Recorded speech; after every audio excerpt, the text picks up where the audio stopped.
ಬಿಜೆಪಿಯ ಚುನಾವಣಾ ಚಾಣಕ್ಯ ಅಮಿತ್ ಶಾ ಹುಲ್ಲು ಕಡ್ಡಿಯನ್ನು ರಾಜಕೀಯ ಬ್ರಹ್ಮಾಸ್ತ್ರಗಳನ್ನ ಮಾಡೋದಕ್ಕೆ ಖ್ಯಾತರು. ಅಂಥವ್ರ ಕೈಗೆ ಹೋಗಿ ಸರಿಯಾದ ಅಸ್ತ್ರಶಸ್ತ್ರ ಕೊಟ್ಟಿದ್ ಯಾರು, ಆಮೇಲೆ ಏನಾಯಿತು ನೋಡೋಣ.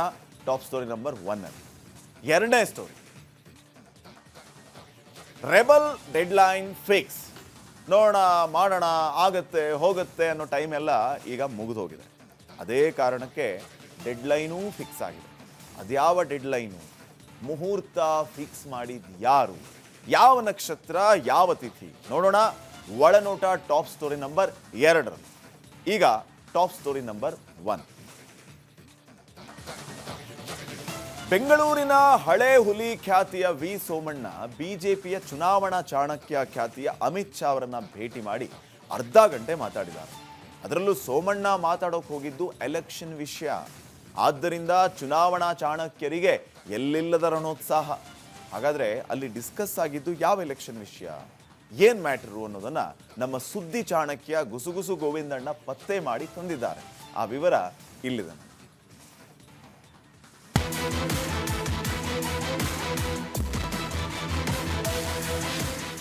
ಈ ಎಲೆಕ್ಷನ್ ಬಂದ್ ಕೂಡ್ಲೆ ಈ ಜಾತಿ ಅದ್ ಕೊಡ್ಬೇಕು, ಆ ಜಾತಿಗೆ ಇದ್ ಸೇರಿಸ್ಬೇಕು ಎಲ್ಲ ಶುರು ಆಗ್ಬಿಡ್ತು ನೋಡು. ಈಗ ಯಾಕೆ ಹೇಳು ಈ ಲೆಟರು, ಈ ಮೀಟಿಂಗ್ ಎಲ್ಲ? ಯಾಕಂದ್ರೆ ಅಲ್ಲಿದ್ದಾರೆ ಆ ಜಾತಿಯವರು ಬರೋಬ್ಬರಿ 55,000. ಅದಕ್ಕೆ ಬರ್ದಿರೋದು ಈ ಪತ್ರ. ಅದಕ್ಕೆ ಹೋಗಿರೋದು ಅಮಿತ್ ಶಾ ಹತ್ರ. ರೆಡಿ ಆಗ್ತಾ ಇದೆ ಜಾತಿ ಸೂತ್ರ. ಇದರ ಗುರಿ ಆ ವಿಧಾನಸಭಾ ಕ್ಷೇತ್ರ. ಇದು ಎಲೆಕ್ಷನ್ ಕಾರ್ಯತಂತ್ರ, ಅದಕ್ಕೆ ಜಾತಿ ಮಂತ್ರ. ಇನ್ನು ಬಾಕಿ ಇದೆ ದೊಡ್ಡ ಪರದೆ ಮೇಲೆ ಚಿತ್ರ ಅಂತ ಮತ್ತೆ ಪ್ರಾಸಗಳ ಸರಣಿಯನ್ನೇ ಶುರು ಮಾಡಿದ್ರು ನಮ್ ಗೋವಿಂದಣ್ಣ. ಅಯ್ಯೋ ಗೋವಿಂದಣ್ಣ, ನೀವು ನಮ್ಮ ಮಿತ್ರ, ನಮ್ಮ ಮೇಲೆಯೇ ಪ್ರಯೋಗಿಸಬೇಡಿ ಪ್ರಾಸ ಪದದ ಅಸ್ತ್ರ. ಸದ್ಯಕ್ಕೆ ತ್ಯಾಗ ಮಾಡಿ ನಿಮ್ಮ ಪ್ರಾಸದ ಶಸ್ತ್ರ. ಸ್ವಲ್ಪ ಬಿಡಿಸಿ ಹೇಳಿ ಅದೇನ್ ರಾಜಕೀಯ ಶಾಸ್ತ್ರ ಅಂತ ಅವರದೇ ಸ್ಟೈಲಲ್ಲಿ ಪ್ರಾಸ ಪದಗಳ ಸೇರಿಸಿಯೇ ಕೇಳಿದ ಮೇಲೆ ನೋಡಿ ಅಸಲಿ ವಿಷಯ ಬಾಯ್ ಬಿಟ್ರು ನಮ್ ಗೋವಿಂದಣ್ಣ. ನಮ್ ಗೋವಿಂದಣ್ಣನ ದಿಲ್ಲಿ ಗುಸುಗುಸು ಮೂಲಗಳಿಂದ ಬಂದಿರೋ ವಿಷಯ ಏನಪ್ಪಾ ಅಂದ್ರೆ, ಹಿರಿಯೂರು ಬೈ ಎಲೆಕ್ಷನ್ ಘೋಷಣೆಗೆ ದಿನಗಣನೆ ಆರಂಭವಾಗಿರೋ ಹೊತ್ತಲ್ಲೇ ಕೇಂದ್ರ ಸಚಿವ ವಿ ಸೋಮಣ್ಣ ಕೇಂದ್ರ ಗೃಹ ಸಚಿವ ಅಮಿತ್ ಶಾ ಅವ್ರಿಗೆ ಪತ್ರ ಬರೆದಿದ್ದಾರೆ. ಈ ಪತ್ರದಲ್ಲಿ ಏನಿದೆ ಅಂದ್ರೆ, ಕಾಡುಗೊಲ್ಲ ಸಮುದಾಯವನ್ನ ಪರಿಶಿಷ್ಟ ಪಂಗಡಕ್ಕೆ ಸೇರಿಸಬೇಕು ಅಂತ. ಹಾಗಂತ ಸೋಮಣ್ಣ ಈ ಪತ್ರ ಬರೆದಿರೋದು ಇದೇ ಮೊದಲೇನೂ ಅಲ್ಲ. ಮಾರ್ಚ್ ತಿಂಗಳಲ್ಲೇ ಹೀಗೊಂದು ಪತ್ರವನ್ನ ಸೋಮಣ್ಣ ಬರೆದಿದ್ರು. ಆದ್ರೆ ಈಗ ಮತ್ತೊಮ್ಮೆ ಆ ಪತ್ರ ನೆನಪಿಸೋ ಜೊತೆಗೆ ಕಾಡುಗೊಲ್ಲರನ್ನ ಎಸ್ಟಿ ಸೇರಿಸಬೇಕು ಅಂತ ಮನವಿ ಮಾಡಿದ್ದಾರೆ. ಅಷ್ಟೇ ಅಲ್ಲ, ನೇರವಾಗಿ ಅಮಿತ್ ಶಾ ಅವರನ್ನ ಮೀಟ್ ಮಾಡಿರೋ ಸೋಮಣ್ಣ ಕೂಡಲೇ ತಮ್ಮ ಮನವಿ ಪುರಸ್ಕರಿಸುವಂತೆಯೂ ಮಾಡಿದ್ದಾರೆ. ದಿಲ್ಲಿಯ ನಾರ್ತ್ ಬ್ಲಾಕ್ನ ರೂಮ್ ನಂಬರ್ 4ರ ಮೂಲಗಳ ಮಾಹಿತಿ ಪ್ರಕಾರ ನೇರ ಇಲ್ಲಿಗೆ ಬಂದ ಸೋಮಣ್ಣ ಅಮಿತ್ ಶಾ ಅವರ ಜೊತೆ ಅರ್ಧ ಗಂಟೆಗೂ ಹೆಚ್ಚು ಕಾಲ ಚರ್ಚೆ ನಡೆಸಿದ್ದಾರೆ. ಈ ವೇಳೆ ಕಾಡುಗೊಲ್ಲ ಸಮುದಾಯದ ಸಾಮಾಜಿಕ, ಶೈಕ್ಷಣಿಕ, ಆರ್ಥಿಕ ಹಿನ್ನೆಲೆ ಸ್ಥಿತಿಗತಿ ತಿಳಿಸಿ ಆ ಸಮುದಾಯವನ್ನ ಮೇಲ್ಮಟ್ಟಕ್ಕೆ ತರಬೇಕಾದ ಅನಿವಾರ್ಯತೆಯನ್ನು ಅರ್ಥ ಮಾಡಿಸಿದ್ದಾರೆ. ಅಷ್ಟೇ ಅಲ್ಲ, ಹಿರಿಯೂರಿನ ಜಾತಿ ಲೆಕ್ಕವನ್ನೂ ಹೇಳೋ ಮೂಲಕ ಆ ಕ್ಷೇತ್ರದಲ್ಲಿರೋ ಕಾಡುಗೊಲ್ಲರ ಅಂಕಿ ಅಂಶ ಕೊಟ್ಟಿದ್ದಾರೆ. ಆ ವಿವರ ಹಿಂಗಿದೆ ನೋಡಿ. ಹಿರಿಯೂರು ಜಾತಿವಾರು ಲೆಕ್ಕಾಚಾರ. ಸಮುದಾಯ ಮತದಾರರು: ಕಾಡುಗೊಲ್ಲ 55,000, ಕುಂಚಿಟಿಗ ಗೌಡ 45,000, ಎಸ್ಟಿ ಸಮುದಾಯದಲ್ಲಿ 12,000, ಮಾದಿಕರು 33,000, ಕುರುಬ 6,000, ತಮಿಳಿಯನ್ 10,000, ಲಿಂಗಾಯತ 8,000, ಮುಸ್ಲಿಂ 12,000, ಉಪ್ಪಾರರು 6,000, ಇತರೆ 50,000. ಒಟ್ಟು ಮತದಾರರ ಸಂಖ್ಯೆ 2,51,482. ಪುರುಷರು 1,23,537, ಮಹಿಳೆಯರು 1,27,928, ತೃತೀಯ ಲಿಂಗಿಗಳು 17. ಈ ಲೆಕ್ಕದ ಪ್ರಕಾರ ಹಿರಿಯೂರು ವಿಧಾನಸಭಾ ಕ್ಷೇತ್ರದಲ್ಲಿ ಅತಿ ದೊಡ್ಡ ಸಮುದಾಯವೇ ಕಾಡುಗೊಲ್ಲರಾಗಿರುವುದರಿಂದ ಹಿರಿಯೂರು ಬೈ ಎಲೆಕ್ಷನ್ ಗೆಲ್ಲಲು ಬಿಜೆಪಿ ರಚಿಸಿರುವ ರಣವ್ಯೂಹವೇ ಈ ಎಸ್ಟಿ ಕಾರ್ಡ್ ಅನ್ನೋದು ದಿಲ್ಲಿ ಮೂಲಗಳ ಮಾಹಿತಿ. ಹಿರಿಯೂರು ಉಪಚುನಾವಣೆಯನ್ನೇ ಗುರಿಯಾಗಿಟ್ಕೊಂಡು ಸಚಿವ ಸೋಮಣ್ಣ ಕಾಡುಗೊಲ್ಲರನ್ನ ಎಸ್ಟಿಗೆ ಸೇರಿಸಬೇಕೆಂಬ ಮನವಿಯನ್ನ ಅಮಿತ್ ಶಾ ಸೂಚನೆ ಮೇರೆಗೆ ಕೇಂದ್ರ ಗೃಹ ಇಲಾಖೆ ಪುರಸ್ಕರಿಸಿದೆ. ಈಗಾಗಲೇ ಕೇಂದ್ರ ಗೃಹ ಇಲಾಖೆಯಿಂದ ಬುಡಕಟ್ಟು ವ್ಯವಹಾರಗಳ ಸಚಿವಾಲಯಕ್ಕೆ ಪತ್ರವೂ ರವಾನೆಯಾಗಿದೆ. ಕಾಡುಗೊಲ್ಲ ಸಮುದಾಯವನ್ನ ಪರಿಶಿಷ್ಟ ಪಂಗಡಕ್ಕೆ ಸೇರಿಸುವ ನಿಟ್ಟಿನಲ್ಲಿ ವಿಸ್ತೃತ ಅಧ್ಯಯನ ನಡೆಸುವಂತೆ ಗೃಹ ಇಲಾಖೆ ಸೂಚನೆಯನ್ನೂ ನೀಡಿದೆ ಅನ್ನೋದು ದಿಲ್ಲಿಯ ನಾರ್ತ್ ಬ್ಲಾಕ್ನ ಮೂಲಗಳ ಕಣ್ಣಿಂದ ನಮ್ಮ ಒಳನೋಟಕ್ಕೆ ಕಂಡಿದೆ.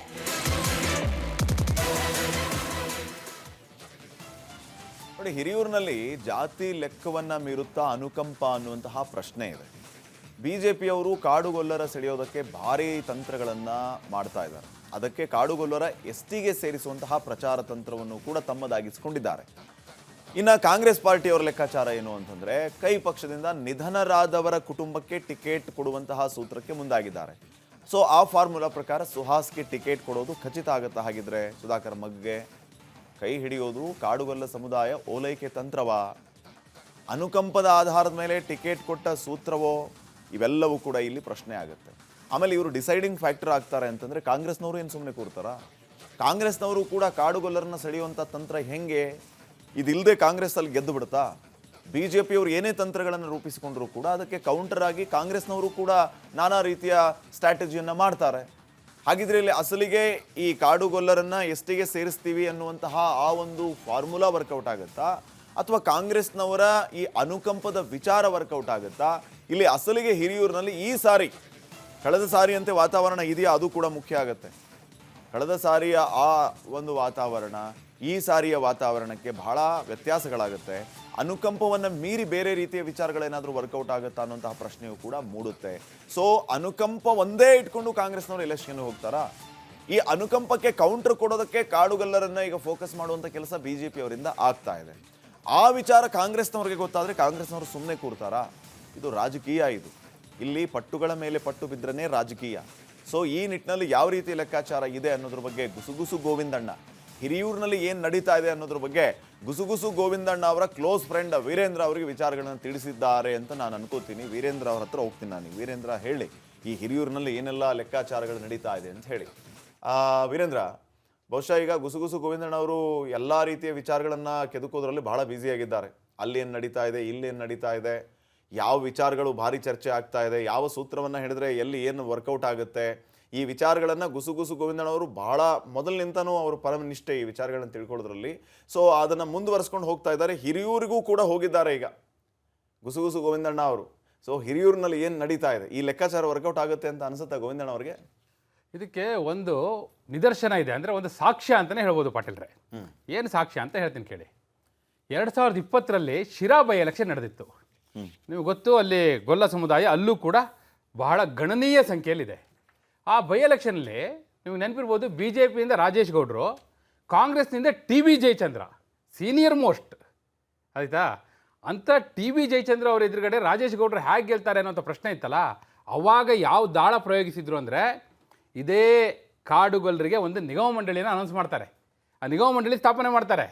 ಅದು ಹೆಂಗೆ ವರ್ಕ್ ಆಯಿತು ಅಂದರೆ ಪಾಟೀಲ್ರೆ, ನಿಮ್ಗೆ ಹೇಳ್ತೀನಿ, ಸತತವಾಗಿ ಗೆಲ್ತಾ ಬರ್ತಿದ್ದಂಥ ಟಿ ವಿ ಜಯಚಂದ್ರ ಅವರು, ಯಾವ ಟಿ ವಿ ಜಯಚಂದ್ರ ಅವರ ಭದ್ರಕೋಟೆ ಅಂಥೇಳಿ ಪರಿಗಣಿಸಲಾಗ್ತಾ ಇತ್ತು, ಇವಾಗಿಂದ ಅಲ್ಲ ಅದು ಪಾಟೀಲ್ರೆ, ಕಳ್ಳಂಬೆಳ್ಳ ಕ್ಷೇತ್ರ ಇತ್ತಲ್ಲ, ಕಳ್ಳಂಬೆಳ್ಳ ಕ್ಷೇತ್ರ ಇದ್ದಾಗಿಂದನೂ ಟಿ ವಿ ಜಯಚಂದ್ರ ಆ ಕ್ಷೇತ್ರ ಪ್ರತಿನಿಧಿಸ್ತಾ ಬಂದಿದ್ದಾರೆ.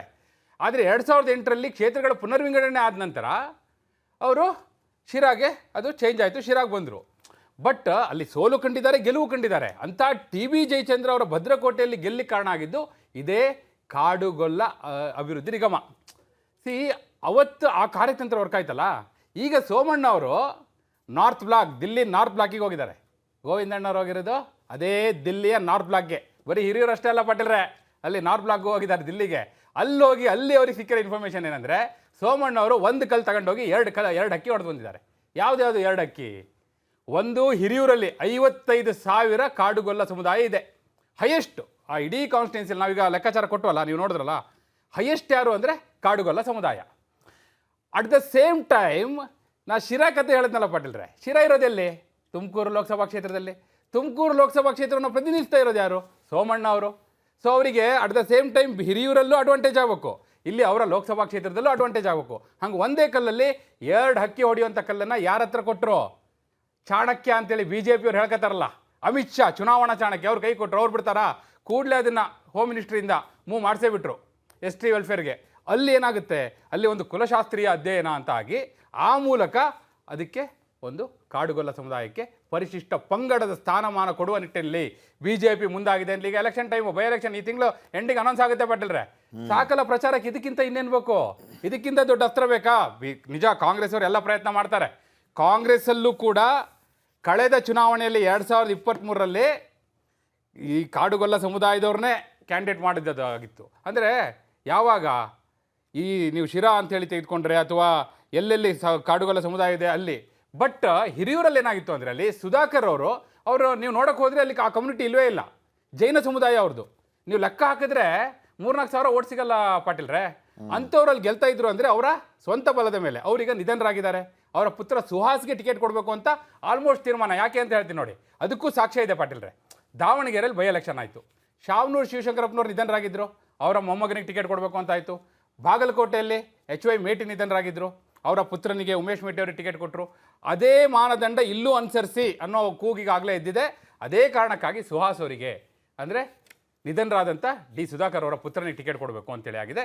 ಇಲ್ಲಿ ಜಾತಿ ಲೆಕ್ಕಾಚಾರ ವರ್ಕ್ ಆಗುತ್ತೋ, ಅನುಕಂಪ ಕೈ ಹಿಡಿಯುತ್ತೋ, ಅದೇ ಕಾರಣಕ್ಕಾಗಿ ಆ ಪ್ರಶ್ನೆ ಮುಂದೆ ಇರುವಂಥದ್ದು ಪಾಟೀಲ್ರೆ. ಈಗ ಸೋಮಣ್ಣ ಅವರು ಅಮಿತ್ ಶಾ ಅವರಿಗೆ ಪತ್ರ ಬರೀತಾರೆ ಅಂತಂದ್ರೆ ನಿಜಕ್ಕೂ ಆ ವಿಚಾರ ಮ್ಯಾಟರ್ ಆಗುತ್ತೆ. ಆಮೇಲೆ ಸೋಮಣ್ಣ ಅವರಿಗೆ ಒಂದು ವಿಶೇಷವಾದಂಥ ಪ್ರಾಶಸ್ತ್ಯ ಅಂತೂ ಇದ್ದೇ ಇದೆ, ಎಸ್ಪೆಷಲಿ ಸೆಂಟ್ರಲ್ ಮಿನಿಸ್ಟರ್ ಆದ ನಂತರವೂ ಮತ್ತು ಮೊದಲು ಕೂಡ. ಯಾಕಂದರೆ ಅಮಿತ್ ಶಾ ಅವರೇ ತುಂಬು ವೇದಿಕೆಯಲ್ಲಿ ಎಲ್ಲರ ಮುಂದೆ ಹೇಳಿದ್ರು, ಇಸ್ ಆದ್ಮಿ ಕೋ ಹಮ್ ಬಡಾ ಆದ್ಮಿ ಬನಾಕೆ ಆಪ್ಕೆ ಸಾಮ್ನೆ ಖಡಾ ರಖೇಂಗೆ ಅಂತ ಹೇಳಿ. ಯಾವಾಗ ಎಲೆಕ್ಷನ್ ಪ್ರಚಾರದ ಸಂದರ್ಭದಲ್ಲಿ ಆ ಮಾತಿನಂತೆ ನಡ್ಕೊಂಡ್ರು ಅವರು, ಗೆದ್ದು ಕರ್ಕೊಂಡ್ಬಂದರು, ಈಗ ಮಿನಿಸ್ಟರ್ನ ಮಾಡಿ ರಾಜ್ಯದ ಜನರ ಮುಂದೆ ನಿಲ್ಲಿಸಿದ್ದಾರೆ. ಅಂಥ ಸೋಮಣ್ಣ ಅವರು ಈಗ ಅಮಿತ್ ಶಾ ಅವರಿಗೆ ಒಂದು ಪತ್ರವನ್ನು ಬರೀತಾರೆ ಅಂತಂದರೆ ಅದನ್ನು ಅವರು ಗಂಭೀರವಾಗಿ ತಗೊಂಡು ಕಾಡುಗೊಲ್ಲರನ್ನ ST ಸಮುದಾಯಕ್ಕೆ ಸೇರಿಸುವಂತಹ ಪ್ರಯತ್ನ ನಿಜಕ್ಕೂ ಅದಾದರೆ ಈಗ BJPಯವರು ಹಿರಿಯೂರು ಕ್ಷೇತ್ರದಲ್ಲಿ ಅದನ್ನು ಕನ್ವೆ ಮಾಡೋದಕ್ಕೆ ಯಶಸ್ವಿ ಆಗ್ತಾರೆ ಅನ್ನೋದು ಒಂದು. ಆಮೇಲೆ ಈ ಸಮುದಾಯವನ್ನು STಗೆ ಸೇರಿಸ್ಬಿಡ್ತಾರೆ ಅನ್ನುವಂಥದ್ದಾದರೆ ಸಾಲಿಡ್ ಆಗಿ 55,000 ಮತಗಳಿದೆ ಅಂತ ಏನು ನಾವು ಲೆಕ್ಕಾಚಾರ ಹಾಕಿದ್ದೀವಲ್ಲ, ಸಾಲಿಡ್ ಆಗಿ ಬಂದ್ಬಿಡ್ತಾವ? ಕಾಂಗ್ರೆಸ್ನವರ ಯಾವ ಪ್ರಯತ್ನವೂ ಇಲ್ಲಿ ಇರಲ್ವಾ ಅನ್ನೋಂಥ ಪ್ರಶ್ನೆ ಕೂಡ ಮೂಡುತ್ತೆ. ಡೆಫಿನೆಟ್ಲಿ ಇರುತ್ತೆ. ಅದಕ್ಕೋಸ್ಕರ ಈಗಾಗಲೇ ಪ್ರಯತ್ನ ಎಲ್ಲಿಗೆ ಹೋಗಿದೆ ಹೇಳ್ತೀನಿ ಕೇಳಿ ಪಾಟೀಲ್ರೆ. ಯಾರು BJP ಕ್ಯಾಂಡಿಡೇಟ್ ಆಗಿದ್ರಲ್ಲ 2023ರಲ್ಲಿ, ಕೃಷ್ಣಪ್ಪನವ್ರ ಪುತ್ರಿ ಪೂರ್ಣಿಮಾ ಶ್ರೀನಿವಾಸ್ ಅವರಿಗೆ ಎಲ್ಲಿದ್ದಾರೆ? BJP ಎಲ್ಲ, ಅವರಿಗೆ ಕಾಂಗ್ರೆಸ್ ಅಲ್ಲಿದ್ದಾರೆ. ಇವ್ರು ಯಾಕೆ ಕಾಡುಗೊಲ್ಲ ಸಮುದಾಯವನ್ನ ಸೋಮಣ್ಣವರು ಒಂದಲ್ಲ 2 ಪತ್ರ ಬರೆದಿದ್ದಾರೆ ಪಾಟೀಲ್ರೆ. ಕಳೆದ ಮಾರ್ಚಲ್ಲೇ ಒಂದು ಪತ್ರವನ್ನು ಬರೆದಿದ್ರು, ಈಗ ಮತ್ತೆ ಇನ್ನೊಂದು ಪತ್ರ ಬರೆದು ಅದನ್ನು ಮೂವ್ ಮಾಡಿಸಿರೋದು. ಪೂರ್ಣಿಮಾ ಅವ್ರನ್ನ ಕಾಂಗ್ರೆಸ್ಸಿಗೆ ತೆಗೆದುಕೊಂಡಿರೋದ್ರಿಂದ ಅಲ್ಲಿ ಕಾಂಗ್ರೆಸ್ಸಿಗೊಂದು ಅಡ್ವಾಂಟೇಜ್ ಇದೆ. ಯಾವ BJP ಕ್ಯಾಂಡಿಡೇಟ್ ಆಗಿದ್ರು ಅವರಿಗೆ ಕಾಂಗ್ರೆಸ್ಸಲ್ಲಿದ್ದಾರೆ. ಸೊ ಹೀಗಾಗಿ ಸಹಜವಾಗಿ ಕಾಂಗ್ರೆಸ್ ಪೂರ್ಣಿಮಾ ಅವ್ರನ್ನು ಮುಂದಿಟ್ಕೊಂಡು ಅಲ್ಲಿ ಚುನಾವಣೆಯನ್ನು ಮಾಡುತ್ತೆ. ಸುಹಾಸ್ ಅವರಿಗೆ ಟಿಕೆಟ್ ಕೊಟ್ಟರೂ ಕೂಡ ಪೂರ್ಣಿಮಾ ಅವರು ಇಲ್ಲಿ KR ಪುರಂ ಮೇಲೆ ಅವರು ಕಣ್ಣಿಟ್ಟಿರೋದು, ಕಾಂಗ್ರೆಸ್ನಿಂದ KR ಪುರಂ ಟಿಕೆಟ್ ಬೇಕು ಅಂತೇಳಿ ಅವರ ಗುರಿ ಇರೋವಂಥದ್ದು. ಸೊ ಗೆಲ್ಸ್ಕೊಂಡು ಬನ್ನಿ ಅಂತಲೇ ಅವ್ರಿಗೊಂದು ಟಾಸ್ಕ್ ಕೊಡ್ತಾರೆ, ಬಿಡ್ತಾರಾ? ನೀವು ಹೇಳ್ದಂಗೆ ಕಾಂಗ್ರೆಸ್ ಅವರು ಕೂಡ ಏನೆಲ್ಲ ಪ್ರಯತ್ನ ಮಾಡಬೇಕು ಎಲ್ಲವೂ ಪ್ರಯತ್ನ ಮಾಡ್ತಾರೆ. ಈ ಕಡೆ BJP ಈಗಾಗಲೇ ಕಾಡುಗೊಲ್ಲ ಸಮುದಾಯವನ್ನು ಸೆಳಿಬೇಕು ಅನ್ನುವಂಥ ತಂತ್ರಗಾರಿಕೆ ಅನುಸರಿಸ್ತಾ ಇರೋದ್ರಿಂದ ಅದಕ್ಕೆ ರಾಜಕಾರಣದಲ್ಲಿ ಪ್ರತಿತಂತ್ರ ಇದ್ದೇ ಇರುತ್ತೆ ಪಾಟೀಲ್ರೆ. ಅದರ ಭಾಗವಾಗಿ ಈಗ ಕಾಂಗ್ರೆಸ್ನ ದಾಳ ಯಾವುದು ಅಂದರೆ ಅಲ್ಲಿ ಪೂರ್ಣಿಮಾ, ಕೃಷ್ಣಪ್ಪನವರ ಪುತ್ರಿ ಪೂರ್ಣಿಮಾ ಶ್ರೀನಿವಾಸ್ ಅವ್ರನ್ನ ಮುಂದಿಟ್ಕೊಂಡು ಸುಹಾಸ್ ಅವ್ರನ್ನ ಗೆಲ್ಲಿಸುವಂಥ ತಂತ್ರ, ಜೊತೆಗೆ ಅನುಕಂಪ ಕೈ ಹಿಡಿಬಹುದು ಅನ್ನುವಂಥ ಲೆಕ್ಕಾಚಾರ ಪಾಟೀಲ್ರೆ. ಹಾಗಿದ್ರೆ ಈಗ ಮುಖ್ಯವಾದಂತಹ ವಿಚಾರ, ಈಗ ಜಾತಿ ಲೆಕ್ಕಾಚಾರ ಮಾತ್ರ ಅಲ್ಲಿ ವರ್ಕೌಟ್ ಆಗೋದಾ ಅಥವಾ ಬೇರೆ ರೀತಿಯ ರಣತಂತ್ರಗಳನ್ನು ರೂಪಿಸುವಂತಹ ಕೆಲಸ ಈಗ ಉಭಯ ಪಕ್ಷಗಳಿಂದ ಆಗ್ತಾ ಇದೆ? ಯಾಕಂದರೆ ಈ ST ಸಮುದಾಯಕ್ಕೆ ಸೇರಿಸುವಂತಹ ಫಾರ್ಮುಲಾ ಈಗ ಚುನಾವಣೆ ಬಂದಾಗ ಇವರು ನೆನಪಾಯಿತು. ಜನರು ಏನು ದಡ್ರಲ್ಲ, ಚುನಾವಣೆ ಬಂದಿದೆ ಅದಕ್ಕೆ ST ಸಮುದಾಯಕ್ಕೆ ಸೇರಿಸೋದಕ್ಕೆ ಓಡಾಡ್ತಾ ಇದ್ದಾರೆ, ಇವರ ಸ್ವಾರ್ಥ ಇದೆ ಇದರಲ್ಲಿ ಅನ್ನುವಂಥ ಲೆಕ್ಕಾಚಾರ ಅವ್ರಿಗೆ ಗೊತ್ತಾದರೆ, ಹಾಗಿದ್ರೆ ಇಷ್ಟು ದಿನ ಏನು ಮಾಡ್ತಾ ಇದ್ರಪ್ಪ, ನಮ್ಮ ಹಿತ ನಿಮಗೆ ಈಗ ಬೇಕಾಯ್ತಾ, ಮೊದಲು ಏನು ಮಾಡ್ತಾ ಇದ್ರಿ ಅಂತ ಕಾಡುಗೊಲ್ಲರು ಪ್ರಶ್ನೆ ಮಾಡಬಹುದು. ಸೊ ಇದು ಎಷ್ಟರ ಮಟ್ಟಿಗೆ ವರ್ಕೌಟ್ ಆಗುತ್ತೆ ಅನ್ನುವಂತಹ ಪ್ರಶ್ನೆ. ಈ ಫಾರ್ಮುಲಾನ ಇವರು ಮೊದಲು ಇಂಪ್ಲಿಮೆಂಟ್ ಮಾಡ್ಬೋದಿತ್ತಲ್ವಾ ಅಂತ. ಬಹುಶಃ ಇದನ್ನು ಮಾಡದೇ ಇರೋದಕ್ಕೂ ಕಾರಣಗಳಿತ್ತ. Y now? ನೀವು ಕೇಳಿದ ಪ್ರಶ್ನೆ ಅವ್ರು ಮೊದಲೇ ಆಲೋಚನೆ ಮಾಡ್ಕೊಂಡ್ಬಿಟ್ಟಿದ್ದಾರೆ ಅನ್ಸುತ್ತೆ. ಅವ್ರ ಅದ್ರ ಜೊತೆ ಒಂದು ಟ್ಯಾಗ್ ಮಾಡಿಬಿಟ್ಟಿದ್ದಾರೆ, ನೀವು ನೋಡಿದ್ರೆ ಇಲ್ಲ ಗೊತ್ತಿಲ್ಲ. ಸೋಮಣ್ಣವ್ರು ಇನ್ನೊಂದು ಟ್ಯಾಗ್ ಮಾಡಿದ್ದಾರೆ. ಏನು? ಹಳೆ ಪತ್ರ ಟ್ಯಾಗ್ ಮಾಡಿಬಿಟ್ಟಿದ್ದಾರೆ ಅವರು. ಇವತ್ತಲ್ಲ ನಾ ಪತ್ರ ಬರೀತಿರೋದಿದು, ನೋಡಿ ಹಿಂದೆನೇ ಪತ್ರ ಬರೆದಿದ್ದೀನಿ ಅಂತೇಳಿ ಆ ಪತ್ರ ಟ್ಯಾಗ್ ಮಾಡಿಬಿಟ್ಟು ಈ ಪತ್ರದಲ್ಲಿ ಏನು ಮಾಡಿದ್ದಾರೆ ಗೊತ್ತಾ? ಫಸ್ಟ್ ಸಾಲೆ ಪಾಟೀಲ್ರೆ, ಹಳೆ ಪತ್ರದ ಉಲ್ಲೇಖ, ಮಾರ್ಚ್ ಇಂಥ ದಿನಾಂಕ ಇಂಥ ಇಸವಿ ನೋಡಿ, ಈಗ ನಾವು ಪತ್ರ ಬರೆದಿದ್ದೀನಿ. ಈ ಪತ್ರವನ್ನು ಆಧರಿಸಿ ಯಾವಾಗ? ತೀರಾ ಬಹಳ ಹಿಂದೆನಾ, ಒಂದು 20 ವರ್ಷದ ಹಿಂದೆನಾ ಅಥವಾ ಇತ್ತೀಚೆಗೆನಾ? ಯಾವಾಗ ಹಿಂದೆ ಅಂದ್ರೆ ಪಾಟೀಲ್ರೆ 20 ವರ್ಷದ ಹಿಂದೆ ಈ ಇಶ್ಯೂನೇ ಇಲ್ವಲ್ಲ ಪಾಟೀಲ್ರೆ. ಎಲ್ಲಿತ್ತು ಇಶ್ಯೂ? ಯಾರು ರೈಸ್ ಮಾಡಿದ್ರು? ಕೇಳಿದವ್ರು ಯಾರು? ಏನಂದ್ರೆ ಒಂದು ಪಾಟೀಲ್ರೆ ರಾಜಕಾರಣದಲ್ಲಿ ಒಂದು ಮಾತಿದೆ, ನಮ್ ಗುಸುಗುಸು ಗೋವಿಂದಣ್ಣರು ಯಾವಾಗ್ಲೂ ಹೇಳ್ತಿರ್ತಾರ ಆ ಮಾತನ್ನ. ನಮ್ ಗೋವಿಂದಣ್ಣರು ಏನ್ ಹೇಳೋದು ಗೊತ್ತಾ? ಮಗು ಹತ್ರೇ ಹಾಲು ಕುಡಿಸೋದು ಅನ್ನೋದವ್ರು. ಹಂಗಂಗೆ ಹಾಲು ಕುಡಿಸಕ್ ಹೋಗಲ್ಲ, ಮಗು ಹತ್ರ ಹಾಲು ಕುಡಿಸ್ತಾರೆ ಅಂತ. ಇಲ್ಲ, ಈಗ ಇಲ್ಲಿ ಇವ್ರ ಮಗುನ ಅಳಿಸಿ ಹಾಲು ಕುಡಿಸುವಂತ ಕೆಲಸ ರಾಜಕಾರಣದ ಅಲ್ಲಿ ತಂತ್ರಗಾರಿಕೆ ಯಾರು ಅತ್ತೆ ಇಲ್ಲ ಈಗ. That's what politics. ಪಾಲಿಟಿಕ್ಸ್ ಅಂದ್ರೆ ಅದು ಪಾಲಿಟಿಕ್ಸ್ ನ ಮಜಾ ಇರೋದೇ ಅದ್ರಲ್ಲಿ ಪಾಟೀಲ್ರೆ, ಪಾಲಿಟಿಕ್ಸ್ ನ ಥ್ರಿಲ್ ಇರೋದೇ ಅದ್ರಲ್ಲಿ. ಪಾಲಿಟಿಕ್ಸ್ ಯಾವಾಗ ನಿಮಗೆ ಥ್ರಿಲ್ಲಿಂಗ್ ಅನ್ಸುತ್ತಂದ್ರೆ ಹಂಗಿದ್ದಾಗ್ಲೇ ಕೇಳದ್ ಕೂಡಲೇ ಕೊಟ್ಬಿಟ್ಲೆ ಇವ್ರಲ್ಲಿ ಯಾರು ಕೇಳ್ತಾರೆ, ಬರ್ಲಿ ಎಲ್ಲ ಅಂತ ಕಾಯ್ತಿರ್ತಾರೆ ರಾಜಕಾರಣಿಗಳು. ಏನ್ ಗೊತ್ತಾ, ಹಂಗೆ ಬಹುಶಃ ಅವ್ರಿಗೆ ಅರ್ಥ ಆಗ್ಬೋದು, ಈಗ ಇವ್ರು ಹಾಲು ಕುಡ್ಸಕ್ ಬರ್ತಾ ಇದಾರೆ, ನಾವು ಅತ್ತೆ ಇಲ್ಲಪ್ಪ, ಇದು ಅನ್ನೆಸೆಸರಿ ಅಂತ ಅವ್ರಿಗೆ ಅರ್ಥ ಆದ್ರೆ ಇವ್ರಿಗೆ ಅದು ಸಮಸ್ಯೆ ಆಗಲ್ವಾ ಅಂತ. ಯು ಟೇಕ್ ಎನಿ ಕಮ್ಯುನಿಟಿ, ಯಾವ ಸಮುದಾಯ, ಈಗ ಪಂಚಮಸಾಲಿ, ಕುರುಬ ಸಮುದಾಯ, ಎಲ್ಲರೂ ನಿಮಗೆ ಕೇಳ್ತಾನೆ ಇದಾರೆ ಆಗಿದ್ಯಾ? ಇಲ್ಲ, ಅಲ್ಲಿ ಆ ಕ್ಷೇತ್ರದಲ್ಲಿ ಲಿಂಗಾಯತರು 8,000 ಇದಾರೆ. ಯಾಕೆ ಹೇಳ್ತೀನಿ ಕೇಳಿ, ನಿಮಗೆ ಯಾಕೆ ಹೇಳ್ತೀನಿ ಅಂದ್ರೆ, ಆ ಇಶ್ಯೂಗಳು ಜೀವಂತ ಇದ್ರೇನೆ ಅವರಿಗೆ ಪಾಲಿಟಿಕ್ಸ್ ನಡೆಯೋದು ಪಾಟೀಲ್ರೆ. ಆ ಇಶ್ಯೂ ಸತ್ತೋಗ್ಬಿಡ್ತಂದ್ರೆ ಅವ್ರಿಗೆ ರಾಜಕಾರಣ ಹೆಂಗ್ ಮಾಡ್ಕೊಂಡು ಹೋಗ್ತಾರೆ ಹೇಳಿ? ಅವ್ರ ರಾಜಕಾರಣಿಗಳು ಫಾರ್ ಪಾಲಿಟಿಕ್ಸ್, ಟಿಪಿಕಲ್ ಪಾಲಿಟಿಕ್ಸ್. ಇದು ಮೂಲ ರಾಜಕಾರಣ. ರಾಜಕಾರಣವೇ, ರಾಜಕಾರಣಿಗಳು ಮಾಡೋದೇ ರಾಜಕಾರಣ. ಮತ್ತಿನ್ನೇನ್ ಮಾಡಿದ್ರು ರಾಜಕಾರಣ ಬಿಟ್ಟು ಬೇರೆ ಯೋಚನೆ ಇಲ್ಲ. ಈ ಪತ್ರ, ಪ್ರತಿಪತ್ರ, ಆ ಪತ್ರಕ್ಕೆ ಈ ಸಮಯದಲ್ಲಿ ಉತ್ತರ, ಆ ಉತ್ತರಕ್ಕೆ ಮತ್ತೆ ಮರು ಉತ್ತರ, ಕಡೆಗೆ ಇದು ಹಾದಿಯಲ್ಲಿ ಹೋಗಿ ಕೊನೆಗೆ ಯಾರು ತತ್ತರ ಆಗ್ತಾರೆ ಕಾದ್ ನೋಡ್ಬೇಕು ಪಾಟೀಲ್ರೆ. ಒಟ್ಟಲ್ಲಿ ಹಿರಿಯೂರಿನ ಚುನಾವಣೆಯ ಸಂದರ್ಭದಲ್ಲಿ ಇದೀಗ ಚರ್ಚೆಯ ಕೇಂದ್ರ ಬಿಂದು ಆಗಿದೆ ಅಂತ ನಾನು ಹೇಳ್ತಾ ಇಲ್ಲ. ಅಲ್ಲಿ ದಿಲ್ಲಿ ನಾರ್ತ್ ಬ್ಲಾಕಲ್ಲಿ ಕೂತ್ಕೊಂಡಿದ್ದಾರಲ್ಲ ನಮ್ಮ ಗೋವಿಂದಣ್ಣವರು, ಅವ್ರು ಫೋನ್ ಮಾಡಿ ಹೇಳಿದ್ದಾರೆ, ನಿಮಗೆ ಅದನ್ನು ಹಾಗೆ ತಲುಪಿಸಿದ್ದೀವಿ. ನೋಡೋಣ ಇನ್ನು ಏನೇನು ಮಾಹಿತಿ ಕೊಡ್ತಾರೆ ಅವರು, ಅಲ್ಲಿ ಎಲ್ಲ ತಗೊಂಡು ಬಂದು ಕೊಡ್ತೀವಿ. ಬಟ್ ಅವ್ರ ಫೋನ್ ನಂಬರ್ ಕೇಳ್ತಿರಲ್ಲ ಯಾವಾಗಲೂ, ಅದನ್ನು ಬಿಟ್ಟು ಬೇರೆ ಏನು ಬೇಕಾದ್ರೂ ಕೇಳ್ಬೋದು ಪಾಟೀಲ್ರಿ ನೀವು. ನಾನು ಇನ್ನೊಂದು ಶಾರ್ಟ್ ಪ್ರಶ್ನೆ ಕೇಳಿ ನಿಮ್ಮಿಂದ ಶಾರ್ಟ್ ಆನ್ಸರ್ ಬಯಸಿ ಮುಗಿಸ್ಬಿಡ್ತೀನಿ ಫಸ್ಟ್ ಸ್ಟೋರಿನ, ಆಮೇಲೆ ಸೆಕೆಂಡ್ ಸ್ಟೋರಿ ಹೋಗ್ತೀನಿ. ಈಗ ಸೋಮಣ್ಣ ಅವರು ಈ ಪತ್ರ ಬರೆದಿರೋದ್ರಿಂದ ಅದು ವರ್ಕೌಟ್ ಆಗಿ ಯಶಸ್ವಿ ಆಯಿತು ಅಂತಾರೆ. ರಾಜ್ಯ ಬಿಜೆಪಿ ವಿಚಾರವನ್ನ ಗಮನದಲ್ಲಿಟ್ಕೊಂಡು ಮತ್ತು ಸೋಮಣ್ಣ ಅವರ ವೈಯಕ್ತಿಕ ವರ್ಚಸ್ಸನ್ನ ಗಮನದಲ್ಲಿಟ್ಕೊಂಡು ಇದು ಸೋಮಣ್ಣ ಅವ್ರಿಗೆ ಎಷ್ಟರ ಮಟ್ಟಿಗೆ ಪ್ಲಸ್ ಪಾಯಿಂಟ್ ಆಗ್ಬೋದು ಅಂತ? ಪಾಟೀಲ್ರೆ 100% ನೀವು ಹೇಳಿದ್ದು ಬಹಳ ರೆಲೆವೆಂಟ್ ಇದೆ. ಯಾಕಂದ್ರೆ ನೋಡಿ, ನವೆಂಬರ್ಗೆ ವಿಜಯೇಂದ್ರ ಅವ್ರದ್ದು ಅವಧಿ ಪೂರ್ಣ ಆಗ್ತಾ ಇದೆ ಅಂತ ಇದೆ. ಈಗಾಗಲೇ ಚರ್ಚೆ ನಡೀತಿರೋದೇನು, ವಿಜಯೇಂದ್ರ ಅವರ ಅವಧಿ ಪೂರ್ಣ ಆದ ನಂತರ ಏನು ಮಾಡ್ತಾರೆ, ಅವ್ರನ್ನ ಮುಂದುವರಿಸ್ತಾರೋ ಅಥವಾ ಬದಲಾವಣೆ ಮಾಡ್ತಾರೋ ಅನ್ನೋ ಚರ್ಚೆ ಇದೆಯಲ್ಲ.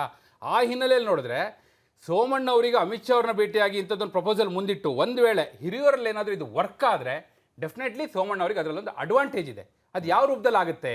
ಒಂದು, ಕೇಂದ್ರ ಸಚಿವ ಸಂಪುಟದ, ನಿಮಗೆ ಗೊತ್ತಿದೆ ಈಗಾಗಲೇ ಪುನರ್ರಚನೆ ವಿಚಾರ ಚರ್ಚೆ ಆಗಿದೆ ಪಾಟೀಲ್ರೆ, ಅಲ್ಲವರಿಗೆ ಏನಾದ್ರು ಪ್ರಮೋಷನ್ ಸಿಗುತ್ತೋ ಅಥವಾ ಇಲ್ಲಿ ರಾಜ್ಯಾಧ್ಯಕ್ಷರಾಗಿ ಪ್ರಮೋಷನ್ ಸಿಗುತ್ತೋ, we have to wait and see. ಅದು ಕೂಡ ರಾಜಕಾರಣದ ಒಂದು ಭಾಗ ಪಾಟೀಲ್ರೆ. ನಮ್ಮ ಗೋವಿಂದಣ್ಣರು ಅಲ್ಲೇ ಇರ್ತಾರೆ, ಅವ್ರು ಮಾಹಿತಿ ಕೊಡ್ತಾರೆ, ನಿಮಗೆ ಕೊಡ್ತೀವಿ. ನಂಬರ್ 1 ಬಿಟ್ಟು ಪಾಟೀಲ್ರೆ. ನಂಬರ್ ಏನು ಬೇಡ ಬಿಡಿ, ನೀವೇ ಎಲ್ಲ ವಿಚಾರಗಳನ್ನ ಹೇಳ್ತಾ ಇದ್ದೀರಿ. ಆದರೂ ಮುಂದೆ ಸಾಧ್ಯ ಆದಾಗ ನೋಡೋಣ ಅಂತೆ. Second story.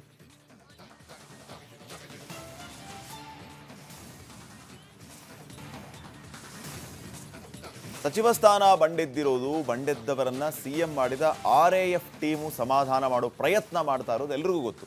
ಆದರೆ ಬಂಡೆದ್ದವರೀಗ ಫಿಕ್ಸ್ ಮಾಡಿರೋ ಡೆಡ್ಲೈನ್ ಡೀಟೇಲ್ಸು ನಮ್ಮ ಗೋವಿಂದಣ್ಣಂಗೆ ಮಾತ್ರ ಗೊತ್ತು.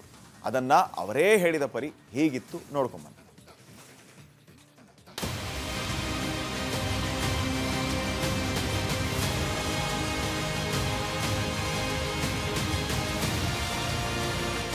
ಹೊಸ ಸಚಿವರ ಪ್ರಮಾಣ ವಚನ ಆಗಿ 5 ದಿನ ಆಯ್ತು. ಅಧಿವೇಶನ ಶುರು ಆಗೋಕೆ ಇನ್ನು 5 ದಿನ ಇದೆ. ಇದ್ರ ಮಧ್ಯೆ ಅದೇನ್ ಪವಾಡ ಮಾಡ್ತಾರೋ ಗೊತ್ತಿಲ್ಲ.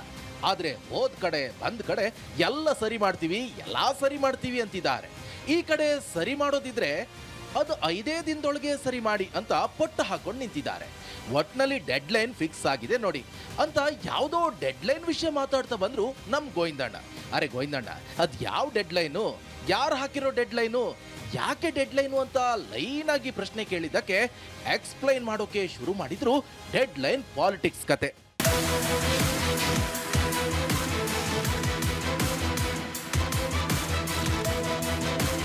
ವಿಷಯ ಏನಪ್ಪಾ ಅಂತ ಹೇಳಿದ್ರೆ, ಸಚಿವ ಸ್ಥಾನ ಮಿಸ್ ಆಗಿದ್ರಿಂದ ಕೆಂಡಾಮಂಡಲ ಆಗಿರುವಂತ ಶಾಸಕರನ್ನ ಸಿಎಂ ರೆಡಿ ಮಾಡಿದ RAF ಟೀಮು ಸಮಾಧಾನ ಮಾಡೋ ಪ್ರಯತ್ನ ಏನೋ ಮಾಡ್ತು. ಕಡೆಗೆ ಮುಖ್ಯಮಂತ್ರಿಗಳ ಜೊತೆಯೂ ಸಭೆ ಆಯಿತು. ಈ ಪೈಕಿ ಕೆಲವರಿಗೆ ಪ್ರಮುಖ ನಿಗಮ ಮಂಡಳಿಗೆ ಭರವಸೆ ನೀಡಿದ್ರು, ಇನ್ನು ಕೆಲವರಿಗೆ ಕ್ಷೇತ್ರದ ಪ್ರಮುಖ ಕೆಲಸಗಳಿಗೆ ದೊಡ್ಡ ಮೊತ್ತದ ಅನುದಾನದ ಭರವಸೆ ನೀಡಿದ್ದಾರೆ. ಮತ್ತು ಕೆಲವರು ಕೊಟ್ರೆ ಸಚಿವ ಸ್ಥಾನ ಕೊಡಿ, ಅದನ್ನು ಬಿಟ್ರೆ ಬೇರೆ ಏನೂ ಬೇಡ ಅಂತ ಪಟ್ಟು ಹಿಡಿದಿದ್ದಾರೆ ಅನ್ನೋದು ರೆಬಲ್ ಟೀಮ್ನ ರಿಯಲ್ ಮೂಲಗಳ ಮಾಹಿತಿ. ಹೀಗೆ ಸಚಿವ ಸ್ಥಾನ ವಂಚಿತರು ಮಂತ್ರಿ ಸ್ಥಾನವೇ ಬೇಕು, ಅದೇ ನಿಗಮ ಬೇಕು, ಇದೇ ಮಂಡಳಿ ಬೇಕು ಅಂತ ಬರೀ ಪಟ್ಟು ಹಿಡ್ದಿದ್ರೆ ಆಯ್ತು, ಇವತ್ತು ಮಾಡೋಣ ನಾಳೆ ಮಾಡೋಣ ಅಂತ ಟೈಮ್ ಬೈ ಮಾಡುತ್ತಾ ಮುಂದೆ ತಳ್ಳೋ ಕೆಲಸ ಮಾಡಿದ್ರೇನು. ಆದ್ರೆ ಅದೇ ರೆಬಲ್ ಟೀಮ್ನ ಮೂಲಗಳು ಹೇಳ್ತಿರೋದೇನಂದ್ರೆ, ಈಗ ಬಂಡೆದ್ದವರು ಬರೀ ಅದೇ ಬೇಕು ಇದೇ ಬೇಕು ಅಂತ ಕೇಳ್ತಿರೋದಷ್ಟೇ ಅಲ್ಲ, ಈ ಪೈಕಿ ಬಹುತೇಕರು ಇಷ್ಟೇ ದಿನದೊಳಗೆ ಬೇಕು ಅಂತ ಡೆಡ್ಲೈನ್ ಹಾಕಿರೋದು ಅದೇ ಮೂಲಗಳಿಂದ ಖಚಿತವಾಗಿದೆ.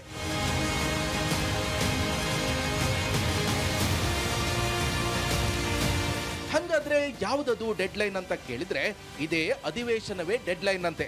ಅಧಿವೇಶನ ಅಂದ್ರೆ ಅದು ಇದೇ ಆಗಸ್ಟ್ 13ನೇ ತಾರೀಕು ಶುರು ಆಗುತ್ತೆ. ಅಲ್ಲಿಗೆ ಇನ್ನು 5 ದಿನ ಬಾಕಿ ಉಳಿದಿದೆ. ಈ 5 ದಿನದಲ್ಲಿ ಅದ್ ಹೆಂಗೆ ಈ ಬಂಡಾಯದ ಬಿಸಿ ತಣಿಸ್ತಾರೆ, ಅದ್ ಹೆಂಗೆ ಈ ಬಂಡಾಯದ ಬಾವುಟ ಇಳಿಸ್ತಾರೆ ಅನ್ನೋ ಪ್ರಶ್ನೆ ವಿಧಾನಸೌಧದ 3ನೇ ಮಹಡಿಯಲ್ಲೂ ಚರ್ಚೆ ಆಗ್ತಾ ಇದ್ದು ಅಲ್ಲಿಯ ಮೂಲಗಳ ಕಣ್ಣಿನಿಂದಲೇ ನಮ್ಮ ಒಳನೋಟಕ್ಕೆ ಕಂಡಿದೆ. ನೋಡಿ, ಸಚಿವ ಸ್ಥಾನ ವಂಚಿತರ ಸಮಾಧಾನ ಮಾಡೋದಕ್ಕೆ ಕೊಟ್ಟ ಮಾತು ಅನ್ನುವಂಥದ್ದು ಇದೆಯಲ್ಲ, ಅದು ಈಗ ಭಾರಿ ಚರ್ಚೆಗೆ ಮತ್ತು ಮುನ್ನೆಲೆಗೆ ಬರ್ತಾ ಇದೆ. ಆ ಕೊಟ್ಟ ಮಾತಿಗೆ ಈಗ ಮುಹೂರ್ತ ಫಿಕ್ಸ್ ಆಯಿತು. ಮುಹೂರ್ತದೊಳಗೆ ಆಡಿದ ಮಾತು ನಡೀದೇ ಇದ್ರೆ ಇವರ ಆಟ ಶುರುವಾಗುತ್ತೆ. ಭೋಜನಕೂಟ ರಾಜಕಾರಣದ ಮೂಲಕ ಒತ್ತಡದ ರಾಜಕಾರಣಕ್ಕೆ ವೇದಿಕೆ ಆಗುತ್ತಾ ಸದ್ಯಕ್ಕಿನ ರಾಜಕೀಯ ವಿದ್ಯಮಾನ. ಅಧಿವೇಶನದ ಸಂದರ್ಭದಲ್ಲಿ ರೆಬಲ್ ಪಾಲಿಟಿಕ್ಸ್ ನಡೆಯುತ್ತಂತೆ. ಅಧಿವೇಶನದ ಸಂದರ್ಭದಲ್ಲಿಯೇ ಡಿನ್ನರ್ ಪಾಲಿಟಿಕ್ಸ್ಗೆ ಈ ಕೆಲವು ಅಸಮಾಧಾನಿತರು ರೆಡಿಯಾಗಿದ್ದಾರೆ. ಇವರೆಲ್ಲ ಹೇಳ್ತಾ ಇರೋದೇನೀಗ ಕೊಟ್ಟ ಮಾತು. ಸಾಹೇಬರು ನಮ್ಮ ಕೊಟ್ಟ ಮಾತಿದೆಯಲ್ಲ, ಅದನ್ನು ನೆನಪು ಮಾಡ್ಕೊಳ್ಳಿ. ಅವರು ಕೊಟ್ಟ ಮಾತಿನಂತೆ ನಡ್ಕೊಳ್ಳಿ ನಮ್ಮ ಹತ್ರ. ಅಧಿಕಾರಕ್ಕೆ ಬರೋದಕ್ಕಿಂತ ಮುಂಚೆ ಒಂದು ರೀತಿ ಮಾತನ್ನು ಕೊಟ್ಟು ಈಗ ಅಧಿಕಾರಕ್ಕೆ ಬಂದ ಮೇಲೆ ಆ ಕೊಟ್ಟ ಮಾತನ್ನು ಮರೆತು ಬಿಟ್ರೆ ಹೆಂಗೆ, ನೆನಪಿಸೋದಕ್ಕೆ ನಾವಿದ್ದೀವಿ ಅನ್ನುವಂಥ ಮಾತನ್ನು ಈಗ ಬಹುತೇಕ ಅಸಮಾಧಾನಿತರು ಹೇಳ್ತಾ ಇದ್ದಾರೆ. ಇದು ವರ್ಕೌಟ್ ಆಗುತ್ತಾ ಅನ್ನೋ ಸದ್ಯಕ್ಕಿನ ಪ್ರಶ್ನೆ. ಯಾಕಂದರೆ ಹೈಕಮಾಂಡ್ ಅವರು ಕೂಡ ಈಗಾಗಲೇ ಡಿ ಕೆ ಶಿವಕುಮಾರ್ ಅವರಿಗೆ ಭಾಳ ಸ್ಪಷ್ಟವಾದಂಥ ಸೂಚನೆಯನ್ನು ಕೊಟ್ಬಿಟ್ಟಿದ್ದಾರಂತೆ. ಏನು, 1 ಲೈನಲ್ಲಾದರೂ ರಿಸೈನ್ ಮಾಡಲಿ, 50 ಲೈನಲ್ಲಾದರೂ ರಿಸೈನ್ ಮಾಡಲಿ, ಯಾರು ರಿಸೈನ್ ಮಾಡ್ತಾರೆ ಎಕ್ಸೆಪ್ಟ್ ಮಾಡ್ಕೊಂಡು ಮನೆಗೆ ಕಳಿಸ್ತಾ ಇರಿ ಅಂತ ಹೇಳಿ. ಸೊ ಡಿ ಕೆ ಶಿವಕುಮಾರ್ ಅವರು ಅದನ್ನು ಹೇಳ್ಬಿಟ್ರು, ಹೆಂಗಾರ ರಿಸೈನ್ ಮಾಡಲಿ, ಎಕ್ಸೆಪ್ಟ್ ಮಾಡ್ತೀವಿ, ಮನೆಗೆ ಕಳಿಸ್ತೀವಿ ಅನ್ನೋ ಲೆಕ್ಕಾಚಾರ. ಸೊ ಇವರೀಗ ಶಾಸಕರಾಗಿ ಮುಂದುವರಿಬೇಕು ಅನ್ನುವಂಥ ಇಚ್ಛೆ ಇತ್ತು ಅಂತಂದರೆ ಶಾಸಕರಾಗಿ ಮುಂದುವರಿತಾರೆ. ಇದ್ದುಕೊಂಡು ನಮಗೆ ಅವಕಾಶ ಕೊಡಿ ಅಂತ ಕೇಳ್ತಾರೆ. ಇಲ್ಲ ಅಂತಂದರೆ ನಿಮ್ಮ ಇಚ್ಛೆ ಅಪ್ಪ, ಹೋಗಂಗಿದ್ರೆ ಹೋಗಿ. ಪಾರ್ಟಿ ಎಲ್ಲದಕ್ಕೂ ರೆಡಿಯಾಗಿದೆ. ಈಗ ಏನಾಗುತ್ತೆ ಅನ್ನೋ ಸದ್ಯಕ್ಕಿನ ಪ್ರಶ್ನೆ. ಈ ವಿಚಾರಗಳ ಬಗ್ಗೆ ಗುಸುಗುಸು ಗೋವಿಂದಣ್ಣವರು ಏನಾದರೂ ಹೇಳಿದ್ದಾರಾ ನೋಡೋಣ. ವೀರೇಂದ್ರ, ರಾಜೀನಾಮೆ ಕೊಡೋದಕ್ಕೆ ಇವರೆಲ್ಲರೂ ಕೂಡ ಈಗ ನಿರ್ಧಾರ ಮಾಡಿ ಆಗಿದೆ. ಇನ್ನರ್ ಪಾಲಿಟಿಕ್ಸ್ ಮೂಲಕ ಬ್ಲ್ಯಾಕ್ ಮೇಲ್ ತಂತ್ರಕ್ಕೂ ಕೂಡ ಮುಂದಾಗ್ತಾ ಇದ್ದಾರೆ. ಪಾರ್ಟಿ ಅನ್ನುವಂಥದ್ದು ಸಾಮ್ರಾಜ್ಯ ರೀ, ಅದು ಸಮುದ್ರ. ಅದು 1000 ಜನ ಬರ್ತಾರೆ, 1000 ಜನ ಹೋಗ್ತಾರೆ. ಪಾರ್ಟಿಯಲ್ಲಿ ಇದ್ದುಕೊಂಡು ನಿನ್ನ ಕೆಪಾಸಿಟಿ ಮೇಲೆ ಏನಾದರೂ ಗುರುತಿಸ್ಕೊಳ್ಳೋಂಗಿದ್ರೆ ರಾಜಕಾರಣಕ್ಕೆ ಬರಬೇಕು. ಇಲ್ಲ ಅಂತಂದರೆ ನಿನ್ನ ಹಣೆ ಬರಪ್ಪ, ರಾಜೀನಾಮೆ ಮಾಡೋಂಗಿದ್ರೆ ಮಾಡಿ ಹೋಗು ಅಂತಾರೆ. ಈಗ ಕಾಂಗ್ರೆಸ್ನವರು ನಿಮಗೂ ಗೊತ್ತಿದೆ ಭಾಳ ಚಂದ, ಸುರ್ಜೇವಾಲಾ ಆದಿಯಾಗಿ ಹೈಕಮಾಂಡ್ ಆದಿಯಾಗಿ ಈಗ ಏನು ಸೂಚನೆ ಕೊಟ್ಟಿದ್ದಾರೆ, ರಿಸೈನ್ ಮಾಡೋಂಗಿದ್ರೆ ಮಾಡಲಿ, ರಿಸೈನ್ ಅಕ್ಸೆಪ್ಟ್ ಮಾಡಿ ಅಂತ ಹೇಳಿಬಿಟ್ಟಿದ್ದಾರೆ. ಸೊ ಗುಸುಗುಸು ಗೋವಿಂದಣ್ಣ ಅವರು ಏನಾದರೂ ಈಗ ರಾಜೀನಾಮೆ ಕೊಡ್ತಾರಂಥ ಶಾಸಕರಿಗೆ ಬುದ್ಧಿ ಮಾತನ್ನು ಹೇಳಿ, ಇಲ್ಲರಪ್ಪ ಹಂಗೆ ರಾಜೀನಾಮೆ ಮಾಡಬಾರ್ದು, ಜಗತ್ತು ವಿಶಾಲವಾಗಿದೆ, ಸಮಯ ಬಹಳ ಇದೆ, ಇನ್ನೂ ನಿಮಗೆ ಅವಕಾಶಗಳು ಸಿಗುತ್ತೆ, ರಾಜೀನಾಮೆ ಕೊಡಬೇಡಿ, ಒಳ್ಳೆ ಹಾದಿಯಲ್ಲಿ ಹೋಗಿ ಅನ್ನುವಂಥ ಮಾತುಗಳನ್ನು ಏನಾದರೂ ಗುಸುಗುಸು ಗೋವಿಂದಣ್ಣವರು ಒಂದೆರಡು ಬುದ್ಧಿ ಮಾತು ಹೇಳುವಂಥ ಪ್ರಯತ್ನ ಏನಾದರೂ ಮಾಡಿದ್ರೆ ಆ ಭಿನ್ನಮತೀಯರಿಗೆ, ಅಥವಾ ಯಾವ ರೀತಿಯ ಚರ್ಚೆಗಳಾಯಿತು ಅಂತ? ಅದೆಲ್ಲ ದಾಟಿ ಮುಂದಕ್ಕೆ ಬಂದ್ಬಿಟ್ಟಿದೆ ಸಂದರ್ಭ ಪಾಟೀಲ್ರ. ಅದೆಲ್ಲ ಆ ಟೈಮ್ ಮೀರಿ ಮುಂದಕ್ಕೆ ಬಂದ್ಬಿಟ್ಟಿದೆ. ಯಾಕೆ ಹೇಳ್ತೀನಿ ಕೇಳಿ. ಈಗ ಅವ್ರು ರಾಜೀನಾಮೆ ಕೊಟ್ಟಿದ್ದು ಆಯ್ತು, ವಾಪಸ್ ತಗೊಂಡಿದ್ದು ಆಯ್ತು, ಇವ್ರು ಹೋಗಿ ಕನ್ವಿನ್ಸ್ ಮಾಡಿದ್ದು ಆಯ್ತು. ಅಲ್ಲಿ ವಿಜುವಲ್ ಬರ್ತಾ ಇದೆಯಲ್ಲ ಸ್ಕ್ರೀನ್ ಮೇಲೆ, ಲೇಔಟ್ ಕೃಷ್ಣಪ್ಪ ಅವ್ರ ಮನೇಲಿ ಕೂತ್ಕೊಂಡಿದ್ದಾರೆ ನೋಡಿ. ಯಾರ್ಯಾರು, ಸುರ್ಜೇವಾಲಾ ಅವರು, ಈ ಕಡೆ ಡಿ ಕೆ ಶಿವಕುಮಾರ್ ಅವರು ಕಾಲ ಮೇಲೆ ಕಾಲ ಕಂಡು ಕೂತಿದ್ದಾರೆ ನೋಡಿ. ಆ ವಿಜುವಲ್ ಇದೆಯಲ್ಲ, ಇವೆಲ್ಲ ಆ ಒಂದು ಸರ್ಕಸ್ಸೇ ಇವೆಲ್ಲ ಆಗಿದ್ದು. ಈ ಸರ್ಕಸ್ ಎಲ್ಲ ಆದಮೇಲೆ ಒಂದು ಮಾತು ಕೊಟ್ಟಿರ್ತಾರೆ ಅಲ್ಲಿ, ಏನಂತ, ಆಯ್ತಪ್ಪ ನಿಮ್ದು ಏನಾಗ್ಬೇಕು ಹೇಳಿ. ಕೆಲವರು ನಮಗೆ ನಿಗಮ ಮಂಡಳಿ ಬೇಕು ಅಂತ ಕೇಳಿದ್ರು, ಕೆಲವರು ನಿಗಮ ಮಂಡಳಿ ಇರೋರು ನಮ್ಮದು ಪೂರ್ಣಾವಧಿ ಮುಂದುವರ್ಸ್ಕೊಡ್ಬೇಕು ಅಂತ ಕೇಳಿದ್ರು. ಲೇಔಟ್ ಕೃಷ್ಣಪ್ಪನವ್ರು ಹೊರಗಡೆ ಬಂದು ಹೇಳಿಬಿಟ್ರು, ಮಿನಿಸ್ಟ್ರ್ ಪೋಸ್ಟೇ ಕೊಡಬೇಕು, ಅದನ್ನು ಬಿಟ್ಟು ಬೇರೆ ಏನೂ ಒಪ್ಕೊಳ್ಳಲ್ಲ ಹೇಳಿದ್ರಲ್ವಾ. ಅದೇ ರೀತಿ ಹಲವು ಬೇಡಿಕೆಗಳನ್ನ ಇಟ್ಟಿದ್ದಾರೆ. ನಾನು ನಿನ್ನೆ ನಿಮ್ಗೆ ಹೇಳ್ತಿದ್ದಿಲ್ಲ, ಸಂಗಮೇಶ್ವರ್ ಅವ್ರು ಏನು ಕೇಳಿದ್ರು, MPM ಫ್ಯಾಕ್ಟ್ರಿ ಓಪನ್ ಆಗಬೇಕು, ಫಸ್ಟ್ ಡಿಮ್ಯಾಂಡ್ ಅವ್ರದ್ದು. ಸೊ ಹಿಂಗೆ ಒಂದೊಂದು ಡಿಮ್ಯಾಂಡ್ ಒಬ್ಬೊಬ್ರು ಇಟ್ಟಿದ್ದಾರೆ. ಆ ಡಿಮ್ಯಾಂಡ್ಗಳನ್ನ ಫುಲ್ಫಿಲ್ ಮಾಡೋದಕ್ಕೆ ಈಗಿನ ಸುದ್ದಿ ಏನಂದರೆ ಪಾಟೀಲ್ರೆ, ಡೆಡ್ ಲೈನ್. ಈಗ ಸುದ್ದಿ ಏನಂದರೆ ಡೆಡ್ ಲೈನ್ ಪಾಟೀಲ್ರ. ಡೆಡ್ ಲೈನ್ ಹೆಂಗೆ ಅಂತ ಹೇಳ್ತೀನಿ ಕೇಳಿ. ಈಗ ಅಧಿವೇಶನ ಶುರು ಆಗ್ತಿದೆಯಲ್ಲ ಪಾಟೀಲ್ರೆ, 13ನೇ ತಾರೀಕು ಅಧಿವೇಶನ. ನೀವು ಅಧಿವೇಶನದೊಳಗೆ 2ರಲ್ಲಿ ತಿರ್ಮಾನ ಮಾಡಿ, ಇಲ್ಲಾಂದ್ರೆ ನಮ್ಮ ದಾರಿ ನಾವು ನೋಡ್ಕೋತೀವಿ ಅನ್ನೋ ಲೆಕ್ಕಾಚಾರಕ್ಕೆ ಬಂದಿದ್ದಾರೆ. ಅಧಿವೇಶನ ಸಂದರ್ಭದಲ್ಲಿ ಸರ್ಕಾರಕ್ಕೊಂದು ಚಾಲೆಂಜ್ ಇರುತ್ತೆ. ಏನು, ನೇರ ವಿರೋಧ ಪಕ್ಷಗಳನ್ನ ಎದುರಿಸ್ಬೇಕು. ಇಲ್ಲಿಗ ಡೈಲಿ ಟಿವಿಯಲ್ಲಿ ಅಲ್ಲೆಲ್ಲ ಅಶೋಕ್ ಅವ್ರು ಮಾತಾಡಿರ್ತಾರೆ, ಇಲ್ಲೋಗಿ ಒಬ್ರು ಬೈಟ್ ಕೇಳ್ತಾರೆ, ಉತ್ತರ ಕೊಟ್ಟರೆ ಇಲ್ಲ ಅಂದರೆ ಇಲ್ಲ. ಬಟ್ ಅಲ್ಲ ಹಂಗಾಗಲ್ಲ, ಎದುರುಗಡೆ ನಿಂತ್ಕೊಂಡು ಟೇಬಲ್ ಕುಟ್ಟಿ ಕೇಳ್ತಾರೆ ಉತ್ತರ ಕೊಡಿ ಅಂತೇಳಿ. ಹಾಗೆ ಉತ್ತರ ಕೊಡುವಾಗ ಮುಖ್ಯಮಂತ್ರಿಗಳು ನಿಂತರು, ಬೆನ್ನಿಂದೆ ಅಷ್ಟೇ ಗಟ್ಟಿಯಾದ ಧ್ವನಿ ಬೇಕಲ್ಲ, ಅದು ಯಾರಿಂದ ಬರಬೇಕು? ಶಾಸಕರಿಂದ ಬರಬೇಕು. ನಮ್ಮ ಗುಸುಗುಸು ಗೋವಿಂದಣ್ಣರು ಅಲ್ಲಿ ವಿಧಾನಸೌಧದೆಲ್ಲ ಓಡಾಡಿದ್ದಾರೆ. ಅಲ್ಲಿ ಕಿವಿ ಬಿದ್ದಿರೋದೇನಪ್ಪ ಅಂದರೆ, ಬರಲಿ ಅಧಿವೇಶನ ಬರಲಿ, ನಾವೇನು ಅಂತ ತೋರಿಸ್ತೀವಿ, ನೋಡೋಣ ಇವ್ರು ಮಾಡದೆ ಹೋಗಲಿ, ನಮಗೇನು ಮಾತು ಕೊಟ್ಟಿದ್ದಾರೆ ಅದನ್ನು ಈಡೇರದೆ ಹೋಗಲಿ, ಅಧಿವೇಶನದಲ್ಲಿ ತೋರಿಸ್ತೀವಿ ಏನು ಅಂತ. ಮತ್ತೇನು ಮಾಡಿದಾರೆ ಗೊತ್ತಾ ಪಾಟೀಲ್ರೆ? ಭೋಜನ ಕೂಟ ರಾಜಕಾರಣ, ಡಿನ್ನರ್ ಪಾಲಿಟಿಕ್ಸ್. ಯಾವತ್ತು ಸೇಮ್ ಡೇ 13ನೇ ತಾರೀಕು ಪಾಟೀಲ್ರೆ 13ನೇ ತಾರೀಕೆ ಭೋಜನಕೂಟ ರಾಜಕಾರಣ ಮಾಡಿ ಅವತ್ತೊಂದು ಡಿನ್ನರ್ ಪಾರ್ಟಿಕ್ಸ್ ಮಾಡಿ ಮೆಸೇಜ್ ಕೊಡೋದು, ನಾವು ಇಷ್ಟು ಜನ ಇದ್ದೀವಿ, 30 ಜನ ಸೇರಿದ್ದೀವಿ, ಏನು ಮಾಡ್ತೀರೋ ತೀರ್ಮಾನ ಮಾಡಿ ಅಂತೇಳಿ. ಅಂದರೆ ಇದೆಲ್ಲ ಪ್ರೆಷರ್ ಪಾಲಿಟಿಕ್ಸ್ ನಡೀತಾ ಇದೆ ಪಾಟೀಲ್ರೆ. ಕರೆಕ್ಟ್. ಆಯ್ತು, ಈಗ ಅವ್ರು ರಿಸೈನ್ ಮಾಡ್ತೀವಿ ಅಂತ ಅಂತಿಮವಾಗಿ ನಿರ್ಧಾರ ಮಾಡಿಕೊಂಡ್ರು ಅಂತಂದರೆ ಹೈಕಮಾಂಡ್ ನಿರ್ಧಾರ ಆಯಿತು ಮಾಡೋಂಗಿದ್ರೆ ಮಾಡಿ ಹೋಗ್ರಪ್ಪ ಅಂತ ಹೇಳಿಬಿಟ್ರು ಅಂದರೆ ಮುಂದೆ ಏನು? ಯಾಕಂದರೆ ಈಗ ಪ್ರಾಬ್ಲಮ್ ಆಫ್ ಪ್ಲೆಂಟಿ ಅನ್ನುವಂಥದ್ದು ಇಲ್ಲಿ ಬಹಳ ಮುಖ್ಯ ಆಗುತ್ತೆ. ಇವ್ರಿಗೆ ಏನಾಗ್ಬಿಟ್ಟಿದೆ ಅಂತಂದರೆ ಸಮೃದ್ಧಿ ಸಾಕಷ್ಟು, ಹೇರಳ, ಯಥೇಚ್ಛ ಎಲ್ಲವೂ ಕೂಡ ಈ ಲೆವೆಲ್ಗೆ ಇರುವಾಗ ಮುಂದೆ ಏನಾಗುತ್ತೆ ಮುಂದೆ ನೋಡೋಣ. ಈಗ ಇವು ಹೈಕಮಾಂಡ್ ಅಂತಂದ್ರು ಇವ್ರಿಗೂ ಪ್ರತಿಷ್ಠೆ ಇರುತ್ತೆ ರೀ, ಇವ್ರಿಗೂ ಪ್ರತಿಷ್ಠೆ ಇರುತ್ತೆ, ಹೇಳೋ ಅಷ್ಟು ಹೇಳ್ತಾರೆ, ಹೋಗ್ತೀರಿ ಅಂದ್ರೆ ಹೋಗಿ ಅಂತ ಅಂದರು ಅಂತಂದರೆ ಮುಂದೆ ಅವರ ರಾಜಕೀಯ ಲೆಕ್ಕಾಚಾರ ಏನು ಅನ್ನುವಂಥದ್ದು ಇಲ್ಲಿ ಪ್ರಶ್ನೆ ಆಗುತ್ತೆ. ಆಮೇಲೆ ಸಾಕಷ್ಟು ಸಮೃದ್ಧಿ ಅನ್ನುವಂಥದ್ದೇ ಈಗ ಈ ಲೆವೆಲ್ಗೆ ವಿಚಾರಗಳು ಬಂದಿದೆಯಾ ಅಂತ ಹೇಳಿ. ಪಾಟೀಲ್ರೆ ಇಲ್ಲಿಗ ರೆಸಿಗ್ನೇಷನ್ ವಿಷಯನೇ ಇಲ್ಲ, ಇಲ್ಲಿ ಆಗ್ತಿರೋದೇನಂದ್ರೆ ಹೇಳಿರುವಂತವ್ರು ಏನೀಗ ಹೇಳಿದಾರಲ್ಲ ಬೇಡಿಕೆಗಳನ್ನ, ಕೊಟ್ಟ ಮಾತು ಅದನ್ನ ಈಡೇರಿಸ್ತೀರಾ ಇಲ್ವಾ, ಇಷ್ಟೇ ವಿಷಯ ಇರೋದು. ಅದೇ ಈಡೇರಿಸಲ್ಲ ಅಂದ್ರೆ ಈಗ ರಾಜೀನಾಮೆ ಕೊಡಲ್ಲ, 28 ಚುನಾವಣೆ ಇರೋದು, ಈಗ ಯಾಕೆ ರಾಜೀನಾಮೆ ಕೊಟ್ಟು ಎಲೆಕ್ಷನ್ಗೆ ಹೋಗ್ತಾರೆ ಅವರು? ಈಗ ಪಾಟೀಲ್ರೆ ಏನಾದ್ರು ಗೊತ್ತಾ, 28 ಚುನಾವಣೆ ಇರೋದ್ರಿಂದ ಚುನಾವಣೆಗೆ ಒಂದು 3 ತಿಂಗಳಿದ್ದಾಗ ಏನಾದ್ರು ಡಿಸಿಷನ್ ಮಾಡ್ತಾರೆ. ಈಗ ಡಿಸಿಷನ್ ಮಾಡಿ ಏನ್ ಮಾಡ್ತಾರೆ ಪಾಟೀಲ್ರೆ, ಈಗ ಏನ್ ಮಾಡ್ತಾರೆ ಗೊತ್ತಾ, ಇವೆಲ್ಲವೂ ಕೂಡ ಪ್ರೆಷರ್ ಪಾಲಿಟಿಕ್ಸ್, ಬಟ್ ಡ್ಯಾಮೇಜ್ ಮಾಡ್ತಾ ಇರ್ತಾರೆ. ಆ ಡ್ಯಾಮೇಜ್ ಕಂಟ್ರೋಲ್ ಹೆಂಗೆ ಅದಿರೋದು ಪ್ರಶ್ನೆ ಪಾಟೀಲ್ರೆ. ಓಕೆ, ನೋಡೋಣ. ಈಗ ಎಲ್ಲ ಮೆಡಿಸಿನ್, ಎಲ್ಲ ಸಮಸ್ಯೆಗಳಿಗೆ, ಎಲ್ಲ ರೀತಿಯ ತೊಂದರೆಗಳಿಗೆ ತಾಳ್ಮೆ ಅನ್ನುವಂಥದ್ದು ಬಹಳ ದೊಡ್ಡ ಔಷಧಿ ಅಂತೆ. ಆ ತಾಳ್ಮೆಯನ್ನು ಅವರು ಕಾಪಾಡ್ಕೊಳ್ತಾರ ಅಥವಾ ತಮ್ಮ ಆತುರಕ್ಕೆ ಬುದ್ಧಿ ಕೈಯಲ್ಲಿ ಏನೋ ಆ ತರದ ಬುದ್ಧಿಯಲ್ಲಿ ಕೈ ಕೊಡೋದಂತಾರಲ್ಲ, ಆತುರಗಾರನಿಗೆ ಬುದ್ಧಿಮಟ್ಟ ಅಂತ ಗಾದೆ ಮಾತು, ತಾಳಿದವನು ಬಾಳಿಯಾನು ಅನ್ನೋದು ಇನ್ನೊಂದು ಗಾದೆ ಮಾತು ಪಾಟೀಲ್ರೆ. ನೋಡೋಣ ಏನಾಗುತ್ತೆ ಅಂತ ಹೇಳಿ.